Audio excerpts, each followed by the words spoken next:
أعوذ بالله من الشيطان الرجيم. بسم الله الرحمن الرحيم.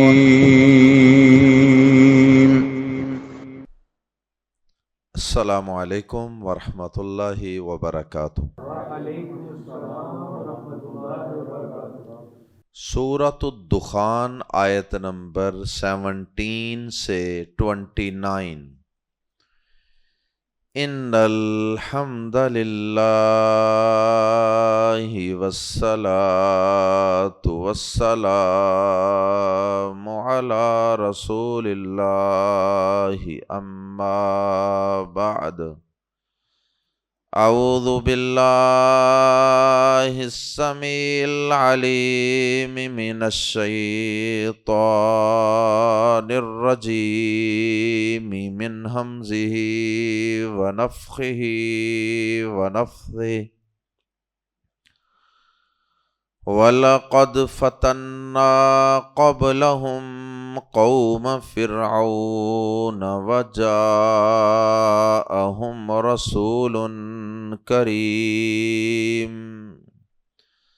أَنْ أَدُّوا إِلَيَّ عِبَادَ اللَّهِ إِنِّي لَكُمْ رَسُولٌ أَمِينٌ وَأَلَّا تَعْلُوا عَلَى اللَّهِ إِنِّي آتِيكُمْ بِسُلْطَانٍ مُبِينٍ وَإِنِّي عُذْتُ بِرَبِّي وَرَبِّكُمْ أَن تَرْجُمُونِ وَإِن لَّمْ تُؤْمِنُوا لِي فَاعْتَزِلُونِ۔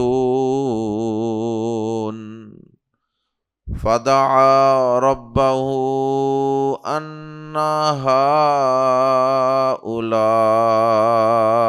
قَوْمٌ مُجْرِمُونَ فَأَسْرِ بِعِبَادِي لَيْلًا إِنَّكُمْ متبعون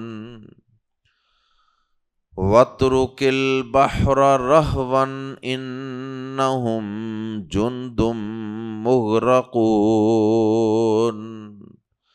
كَمْ تَرَكُوا مِنْ جَنَّاتٍ وَعُيُونٍ وَزُرُوعٍ وَمَقَامٍ كَرِيمٍ وَنَعْمَةٍ كَانُوا فِيهَا فَاكِهِينَ كَذَلِكَ وَأَوْرَثْنَاهَا قَوْمًا آخَرِينَ فَمَا بَكَتْ عَلَيْهِمُ السَّمَاءُ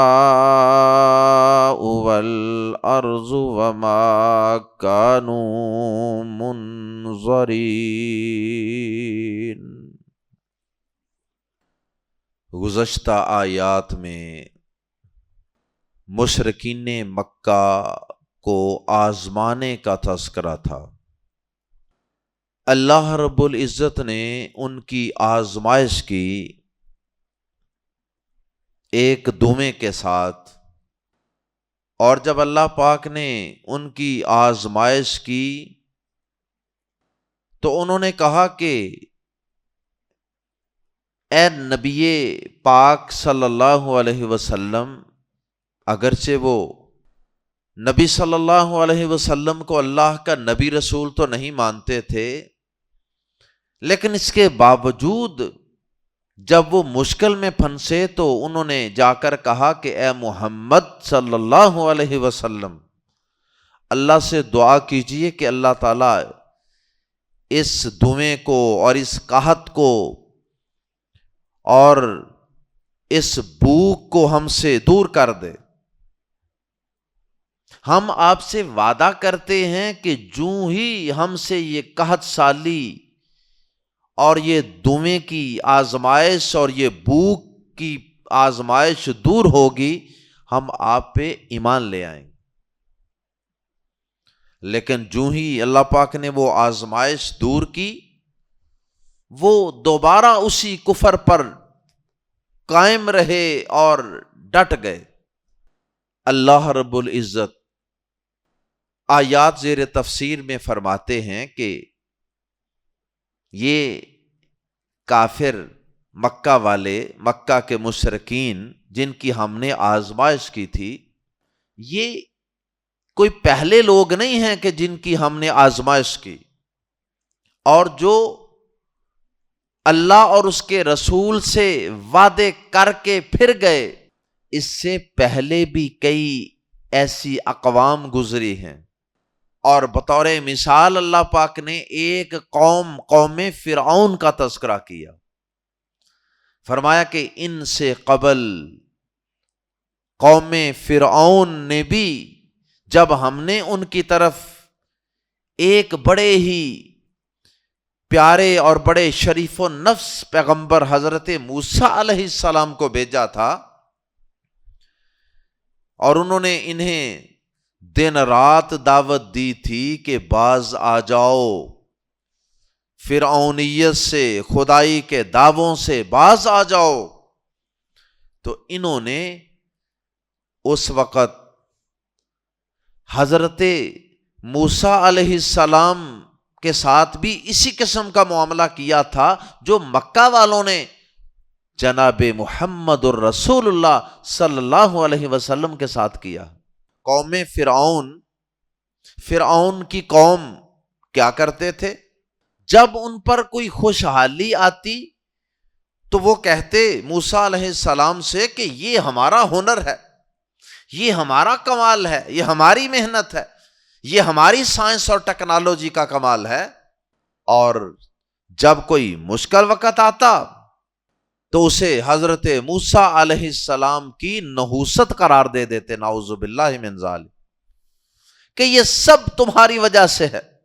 خود ہی حضرت موسیٰ علیہ السلام کے پاس ہی یہ التجا اور اپیل لے کر چلے جاتے کہ اے موسیٰ، ہے تو یہ تمہاری نحوست کی وجہ سے، العیاذ باللہ، لیکن اب آپ اپنے رب سے یہ التجا کیجئے کہ وہ ہم سے اس مصیبت کو، اس آزمائش کو، اس وبا کو، اس بیماری کو، اس قحط سالی کو ہم سے دور کر دے۔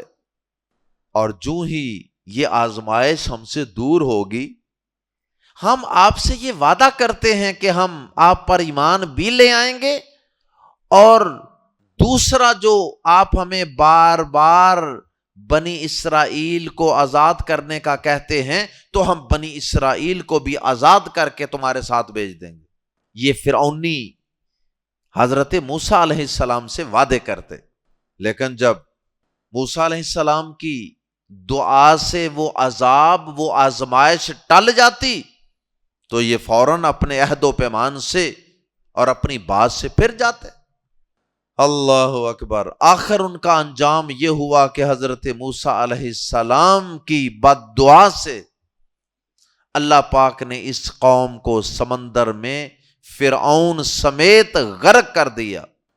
تو مقصود اس واقعے کو یہاں بیان کرنے سے اللہ پاک کا یہ ہے کہ اللہ تعالیٰ اپنے آخری پیغمبر جناب محمد الرسول اللہ صلی اللہ علیہ وسلم کو تسلی دینا چاہتے کہ اے نبی پاک صلی اللہ علیہ وسلم، آپ کوئی پہلے نبی رسول نہیں ہیں کہ جن کے ساتھ ان کی قوم یہ سلوک کر رہی ہے کہ پہلے وعدے کرتی ہے کہ آپ اللہ سے دعا کریں یہ آزمائش ٹل جائے، قحط سالی ختم ہو جائے، بھوک مٹ جائے، دواں ختم ہو جائے، لیکن جو ہی آپ کی قوم سے وہ آزمائش آپ کی دعا سے ختم ہوتی ہے تو یہ عہد شکنی کر جاتے ہیں، اپنے وعدے سے مکر جاتے ہیں۔ تو اے نبی پاک صلی اللہ علیہ وسلم، آپ کوئی پہلے رسول نہیں ہیں کہ جن کی قوم وعدہ کر کے ایمان لانے کا وعدہ کرتی ہے اور پھر مکر جاتی ہے۔ اس سے پہلے بھی کئی رسولوں کے ساتھ ان کی قوموں نے ایسا ہی سلوک کیا، اور بطور مثال قوم فرعون کا اللہ پاک نے ذکر کر دیا۔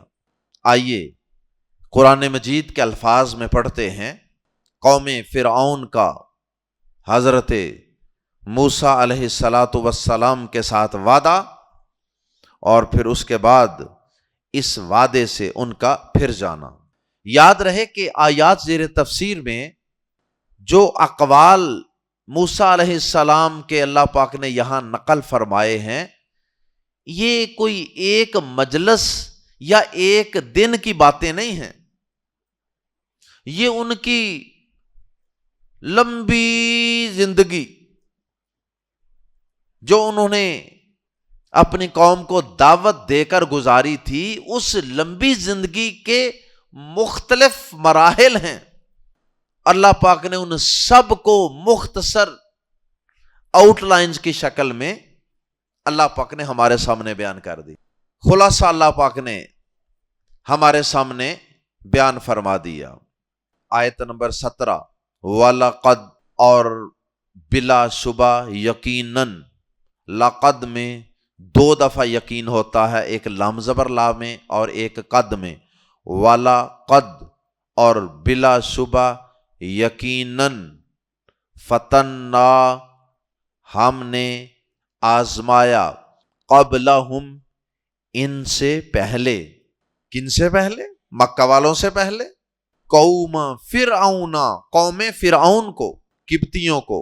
وَجَاءَهُمْ، اور آیا ان کے پاس، رسول کریم۔ وَجَاءَ، یہاں واو جو ہے اس کا ترجمہ جب کے بھی کیا جا سکتا ہے، واو حالیہ۔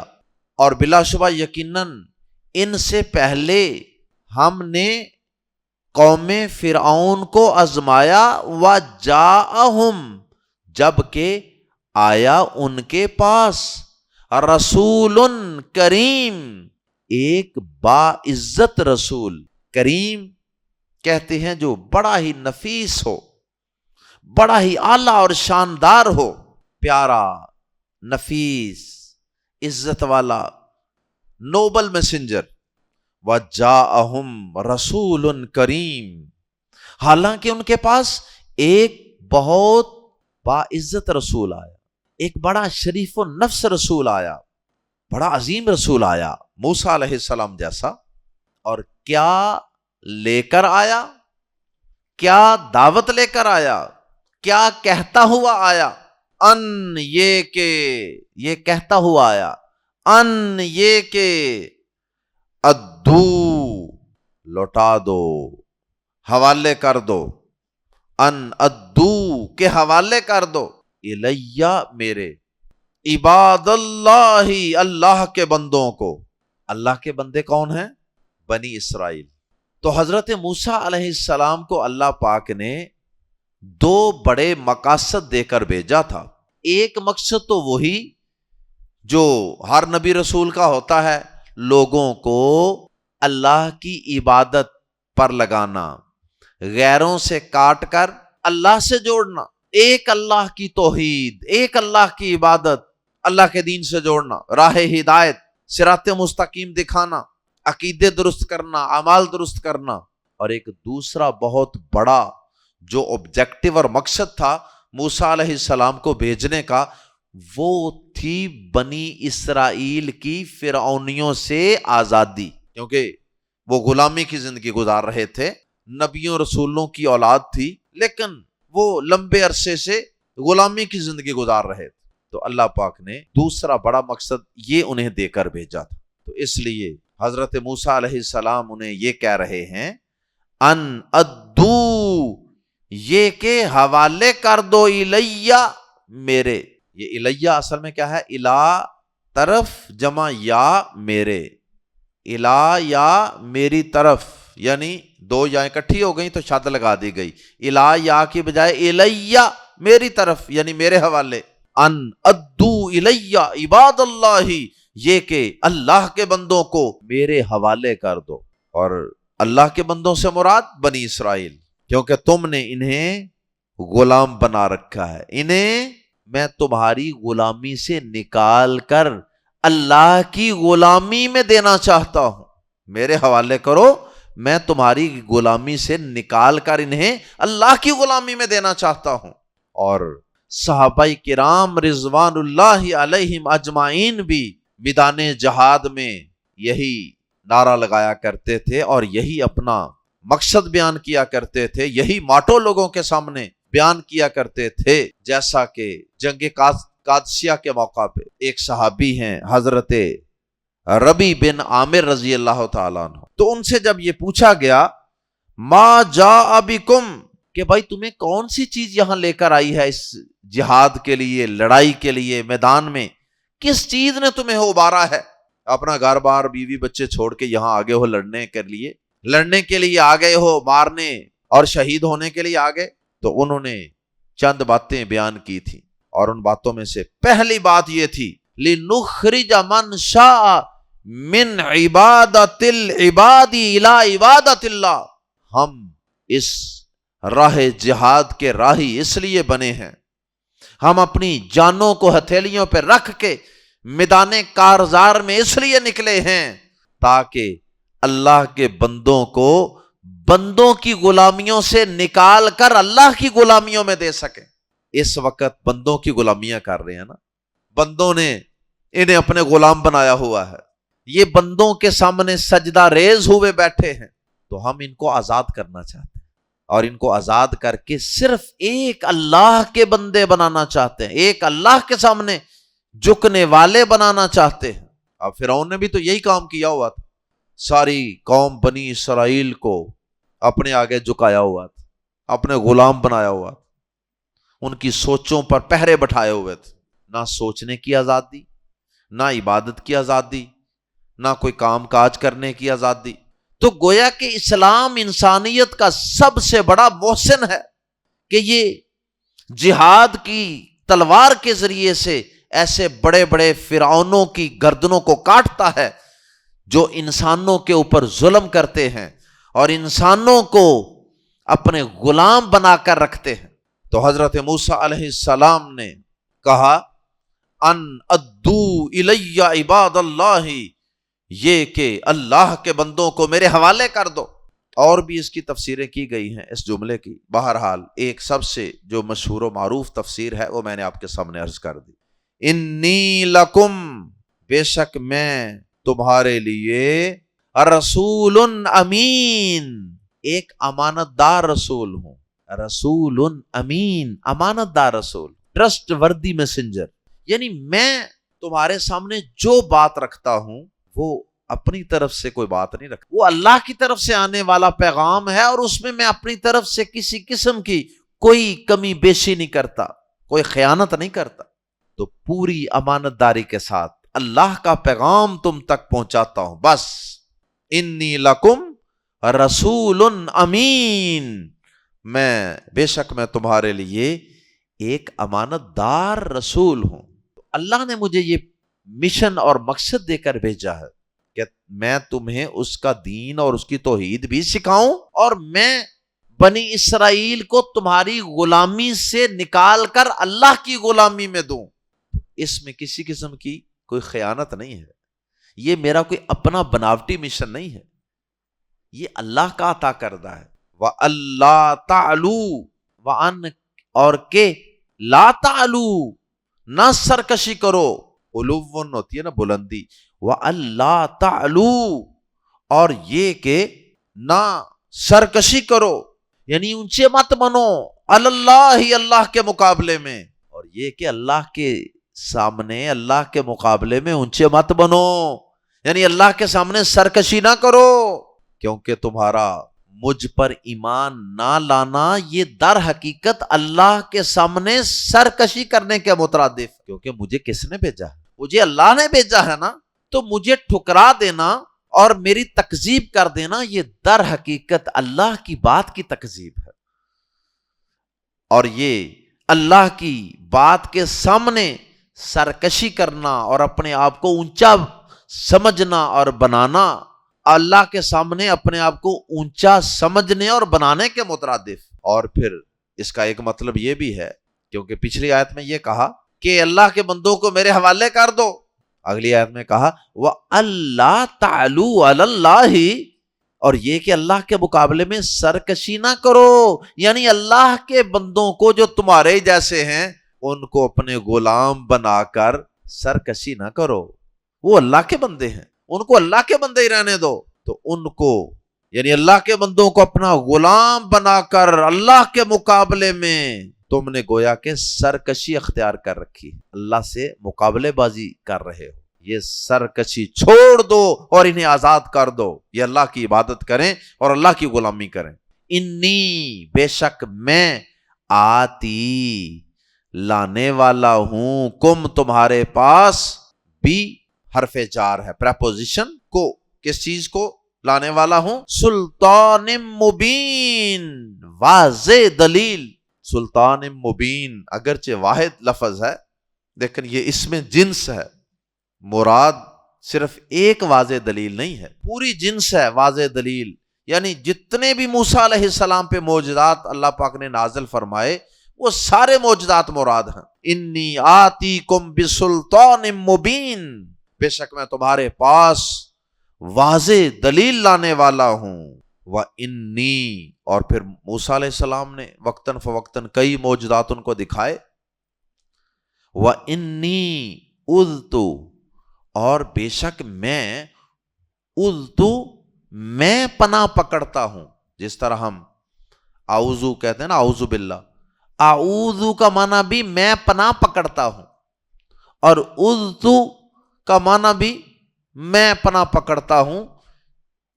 تھوڑا سا فرق یہ کر سکتے ہیں، اعوذ فعل مضارع ہے، میں پناہ پکڑتا ہوں اس وقت، اور اذت فعل ماضی ہے، میں نے پناہ پکڑی۔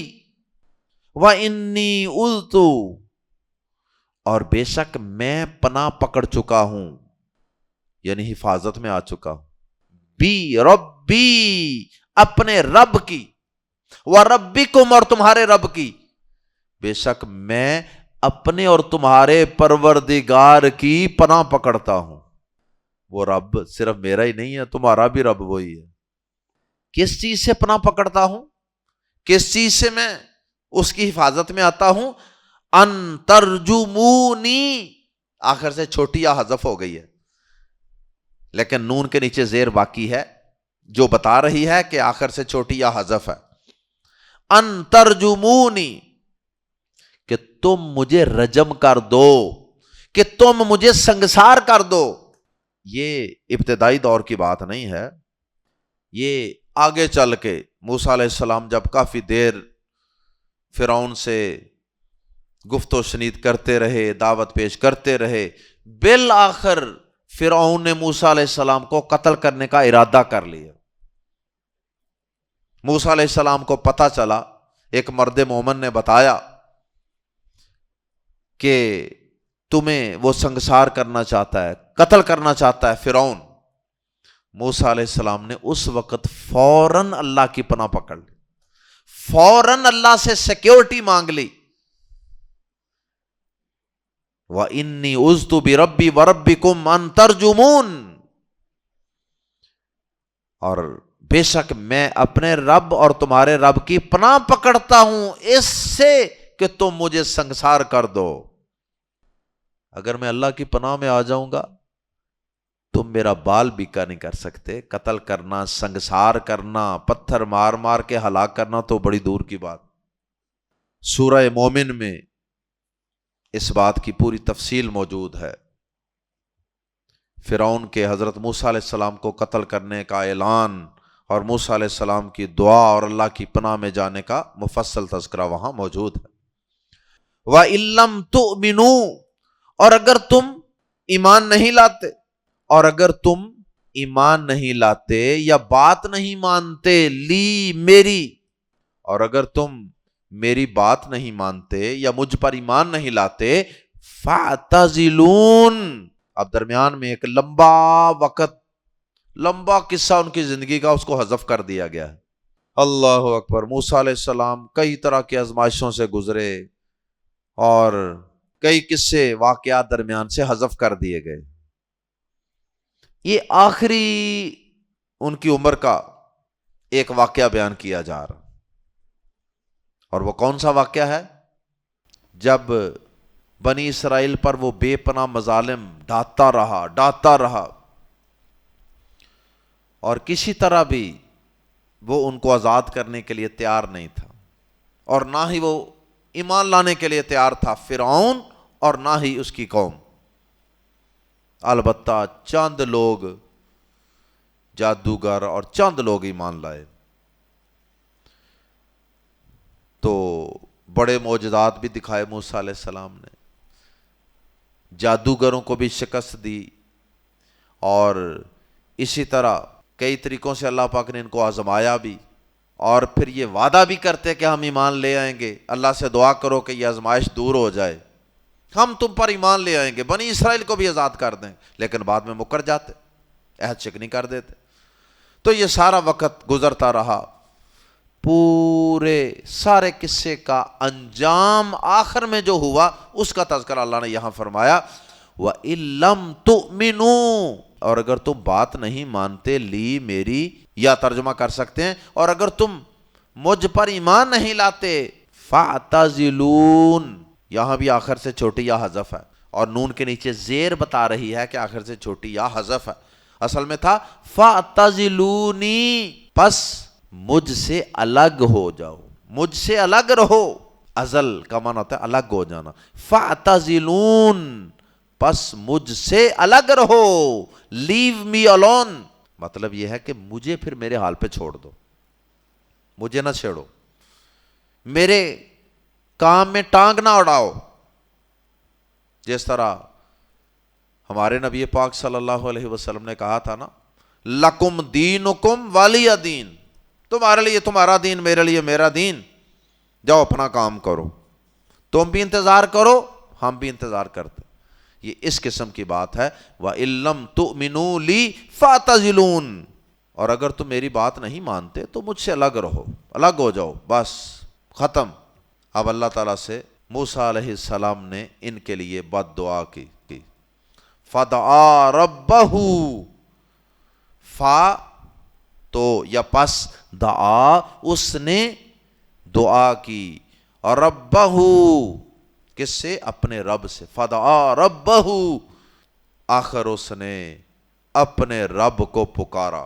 جب قوم کسی طرح نہیں مانی، جب فرعونی کسی طرح نہیں مانے، فدعا ربہ، آخر اس نے اپنے رب کو پکارا، انا ہاؤلائی، انا کہ بے شک ہاؤلائی یہ قومن ایسے لوگ ہیں، مجرمون جو مجرم ہیں، یا اللہ یہ مجرم لوگ ہیں، یہ کسی طرح سدھرنے والے نہیں ہیں، یہ پکے مجرم لوگ ہیں۔ اب اللہ پاک نے کیا کہا؟ اللہ پاک نے دعا قبول فرمائی موسیٰ علیہ السلام کی، فَأَسْرِ، اللہ پاک نے حکم دیا، پس، یہ فا بتاتا ہے کہ اس دعا کے نتیجے میں اللہ پاک نے یہ فیصلہ فرمایا، پس عصری کا معنی راتوں رات لے جاؤ، رات کے کسی حصے میں لے جاؤ، جس طرح ہمارے نبی پاک صلی اللہ علیہ وسلم کا جو واقعہ اسراء و معراج ہے اس کا تذکرہ ہے نا سورہ بنی اسرائیل میں، اور اس سورت کا دوسرا نام سورۃ الاسراء بھی ہے۔ سبحان الذی اسریٰ بعبدہ، اسریٰ وہاں بھی ہے، وہاں اسریٰ جو راتوں رات لے گیا، بعبدہ اپنے بندے کو، وہ وہاں فعل ماضی ہے جو لے گیا راتوں رات، اور یہاں فعل امر ہے، اسری راتوں رات لے جا، اسری کا معنی بھی رات کو لے جائیے، اور آگے لیلن کا لفظ بھی آ گیا، تو اس کا ترجمہ کریں گے رات کے کسی حصے میں۔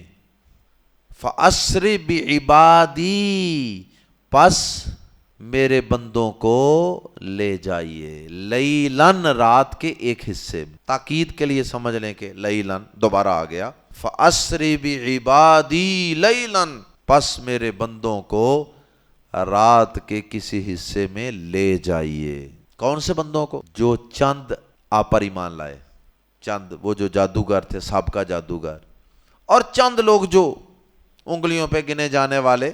تو میرے ان بندوں کو اے موسیٰ راتوں رات لے جائیے یا رات کے کسی حصے میں لے کر نکل جائیے. رات کو کیوں؟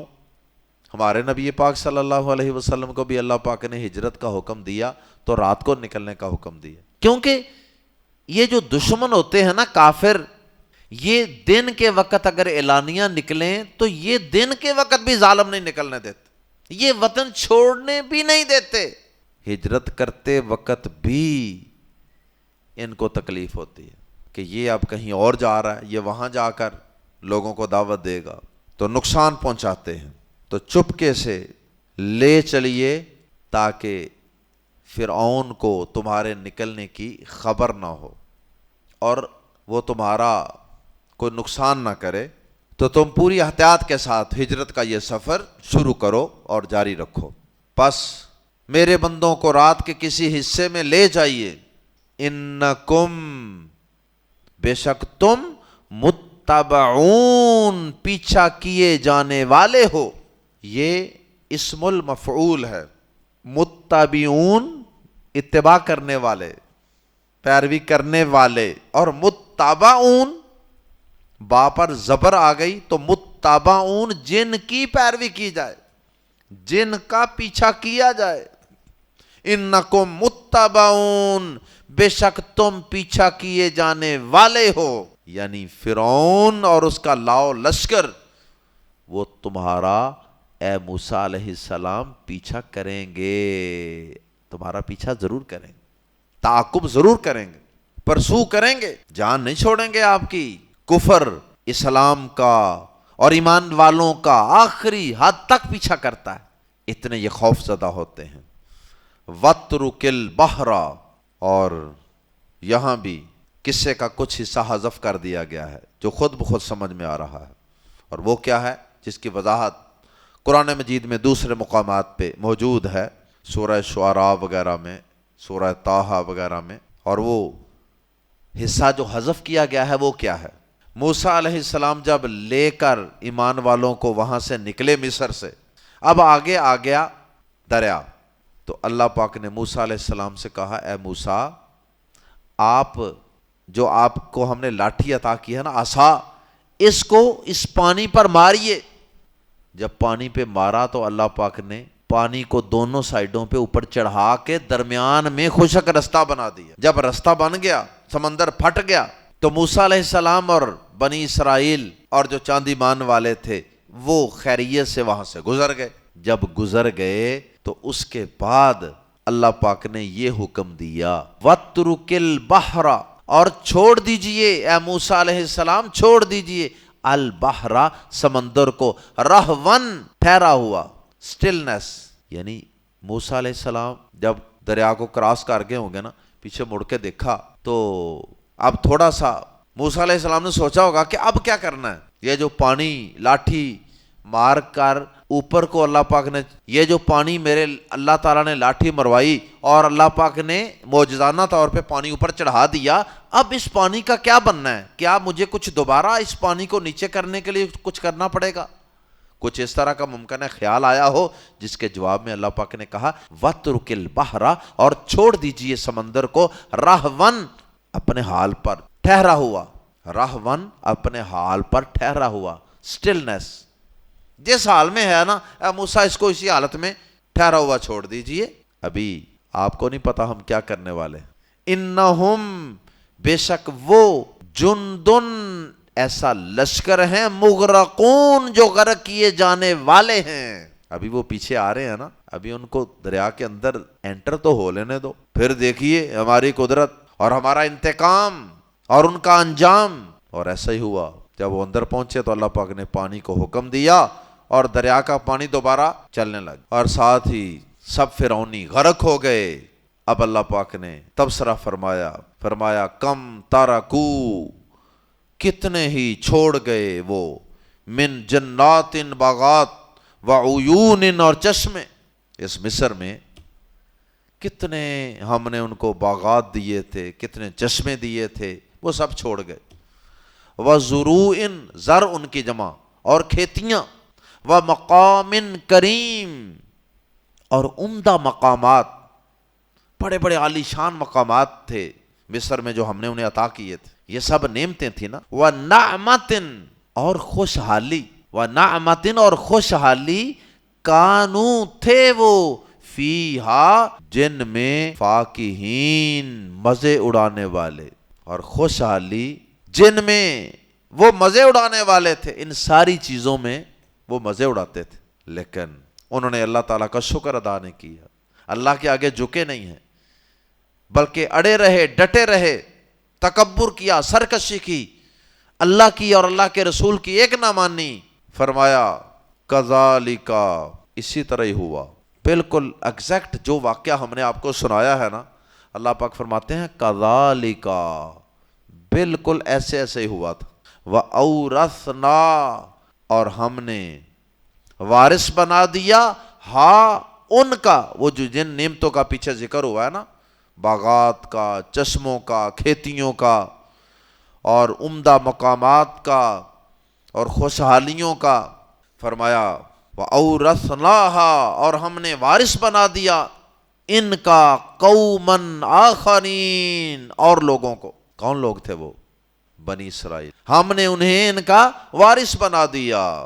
اللہ اکبر۔ جب اللہ تعالیٰ کی نعمتوں کی ناقدری کی جائے اور ان کا شکر ادا نہ کیا جائے تو اللہ پاک نعمتیں چھین لیا کرتے ہیں، اور اللہ تعالیٰ وہ نعمتیں کسی اور کے حوالے کر دیا کرتے۔ فما بقت، آخری آیت مبارکہ، فا پھر، ما بقت، ما نہ، بقا کا معنی ہوتا ہے رونا، بقت روئے، فما بقت پھر نہ روئے، علیہم ان پر، السماء آسمان، والارض اور نہ زمین، پھر نہ ان پر آسمان و زمین روئے، وما کانوا منظرین اور نہ وہ مہلت پانے والے ہوئے، انہیں کوئی مہلت بھی نہیں ملی، کیونکہ مہلتیں ساری ختم ہو گئی تھی۔